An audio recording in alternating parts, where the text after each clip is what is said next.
여러분 사랑합니다. 오늘 우리가 이 말씀을 함께 나눌 때 여러분의 심령과 육신 가운데 태초의 바다처럼 생명을 깨우고 생명을 풍기는 존재의 기쁨을 만나시기를 간절히 원합니다.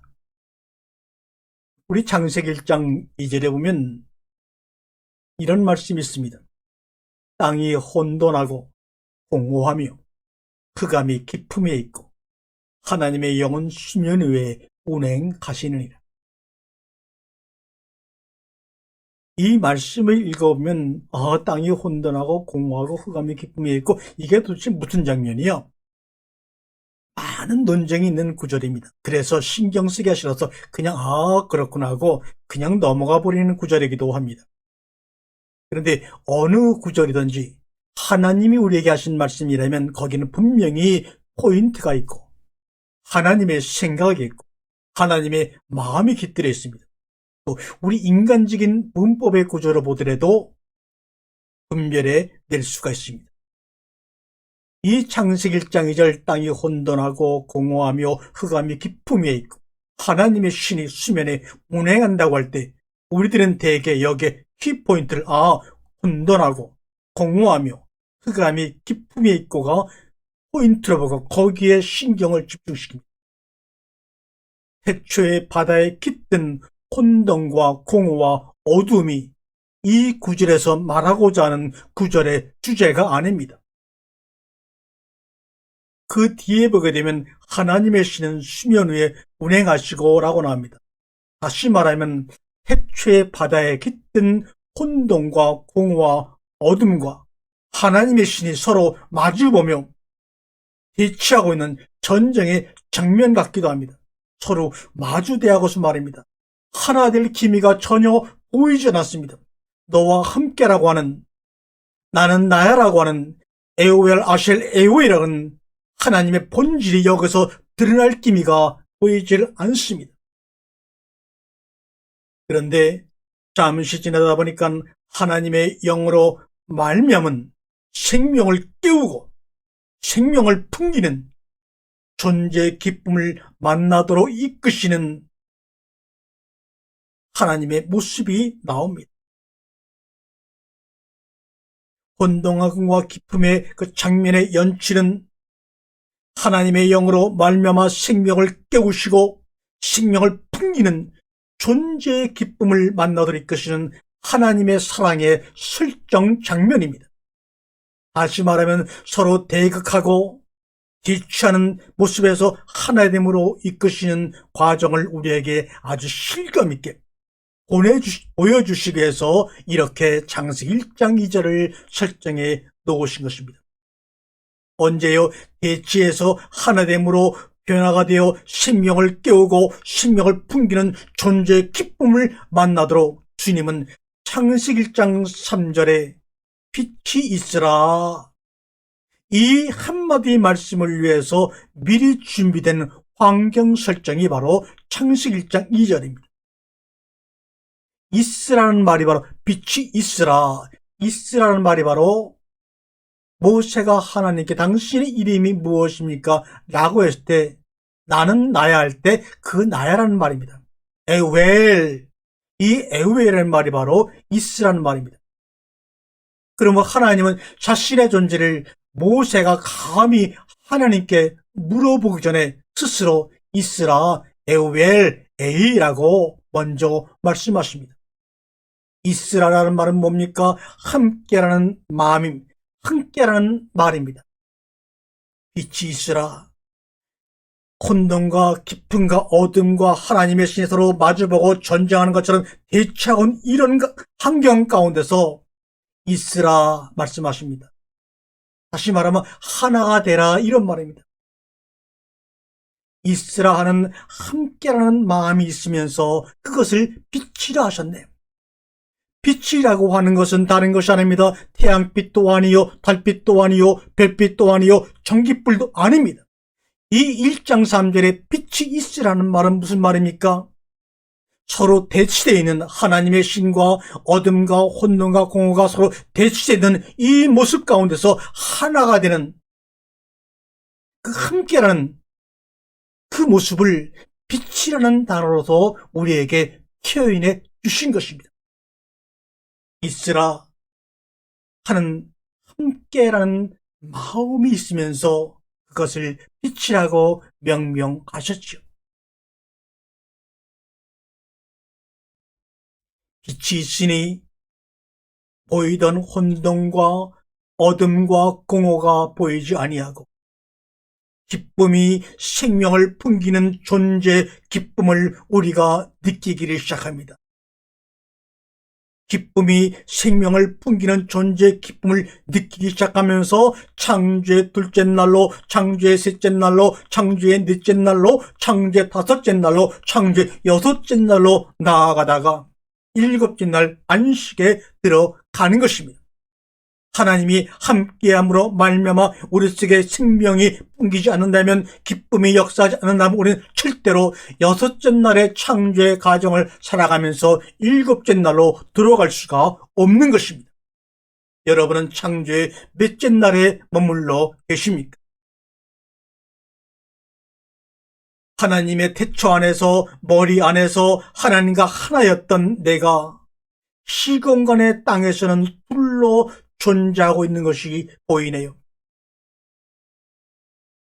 둘로 보이던 우리가 바로 하나님의 인도 가운데서 다시 하나됨을 사모하면서 창조의 일곱째 날로 걸어가는 것이죠. 그것이 바로 인생이요 역사이며 여러분의 히스토리입니다. 태중에 있던 아이가 양수가 뻥 터지고 자궁이 열려 시공간 밖으로 나옵니다. 시공간 밖으로 나온 그 한 아이의 우렁찬 생명의 울음소리, 생명을 풍기는 기쁨의 울음소리를 여러분 들어보셨을 것입니다.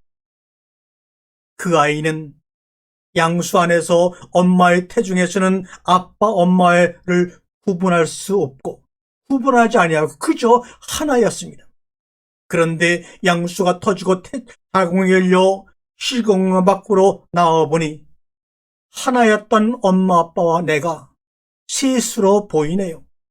엄마로 따로 보이고 아빠로 따로 보이고 나라는 개체로 따로 보입니다. 그때 하나님이 그의 인생을 통해서 그 태중의 문을 열고 나온 그 아이의 60평생, 80평생의 인생의 삶의 경로를 통해서 내가 나란다, 내가 너란다 하는 영적 인식의 통일성을 경험케 하며 고백하기 위해서 그의 삶을 인도하시는 것입니다. 양수가 터져 엄마의 자궁을 벗어난 그 아이가 자라서 엄마 아빠와 다시 하나임을 경험할 때까지 그 어린 아이의 성장의 삶은 때로는 혼돈과 공허와 기쁨의 풍랑의 바다를 건너야 할 것입니다. 우리도 그 바다를 건너서 지금 여기까지 오고 있습니다. 아직도 그 바다를 저어서 히브리 건너가고 있는지 모릅니다. 남녀간의 결혼도 이와 마찬가지입니다. 남녀간의 결혼도 이와 마찬가지로 영적인 통일성의 인식을 위한 하나의 거룩한 예식임을 여러분 아실 것입니다. 남자와 여자가 하나였지만 보니 둘인 줄 알았는데 우리가 결국은 하나네 라고 하는 거룩한 인식을 하기 위해서 우리는 결혼을 하는 것입니다. 그런데 있으라 하시니 너와 나만의 하나가 아니라, 여자와 남자만의 하나가 아니라 하나님 아버지와도 하나네, 셋이 하나네. 이것이 바로 복입니다. 창세기 5장 20절에 하나님이 자신의 형상대로 사람을 창조하시고 하나님이 남자와 여자로 창조하신 후 그들에게 복을 주시며 이름을 주셨는데 그 이름이 바로 사람이라고 하는 것입니다. 하나였는데 둘이 되고 둘이었는데 셋이 되었는데 이 셋이 하나인 것을 깨달을 때 그것이 바로 참 복입니다. 그것이 바로 내가 남은 인생을 살아가야 될 이유가 되는 것입니다. 여러분과 나, 당신과 나, 당신 되시는 우리 하나님 아버지와 나, 새로운 세상 빛으로 그들과 더불어 따서 먹고 잡아서 먹고 죽여서 먹고 땅에 심어서 즐기며 먹고 살았습니다. 이 말은 서로 하나 되기 위해 자신의 생명 먹힘을 당함을 당연하게 기쁨으로 감사로 받아들이는 삶을 말씀하고 있는 것입니다. 유한한 시공의 삶에서는 그것을 고난으로 인식할 수도 있을 것입니다. 내가 잡아먹지 먹힘당하는 삶은 나는 절대로 살 수 없어 라고 얘기하면서 잊어버릴 것을 위해서 끊임없이 노력하고 싸우는 우리들의 공허한 모습을 우리는 본 적이 있습니다. 너는 반드시 깨닫고 깨달음 가운데서 죽고 죽으리라. 이 말은 우리의 육신이 죽는다는 것을 표현하는 것도 아니고 우리의 영혼이 죽는다는 기존의 말씀을 의미하는 것도 아닙니다. 죽고 죽으리라. 내가 너에게 먹힘을 당함으로 네가 나에게 먹힘을 당함으로 우리는 하나됨을 경험한다 이 말입니다.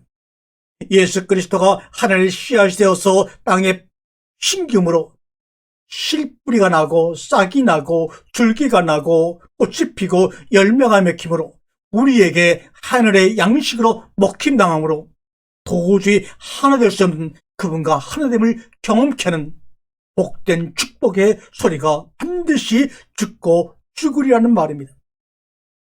서로 하나 되기 위해 자신의 생명을 먹힘당함으로 죽고 죽는 이 삶 속에서 나는 나야, 내가 누구인지를 알 수가 있는 것입니다. 나는 절대로 공부하고 열심히 살아도 내가 저것을 잡아먹지 먹힘을 당하지 않을 것이라고 결심하며 살아가는 그들의 삶 속에서는 끊임없이 내가 누구인지를 알 길이 막힌다는 사실입니다. 잊어버리는 것, 놓아버릴 것을 위해서 끊임없이 노력하는 그들의 모습 속에서 처절하게 자신이 왜 살아가는지를 알 길은 절대로 없습니다. 전국적으로 예수가 오병의 기적을 통해서 우리에게 말씀하고 싶으셨던 것처럼 나도 너희들의 밥이 될래, 음료가 될래. 그런데 예수님이 우리의 밥이 되고 음료가 되기 위해서 할 수 있는 방법은 한 가지 방법밖에 없었습니다.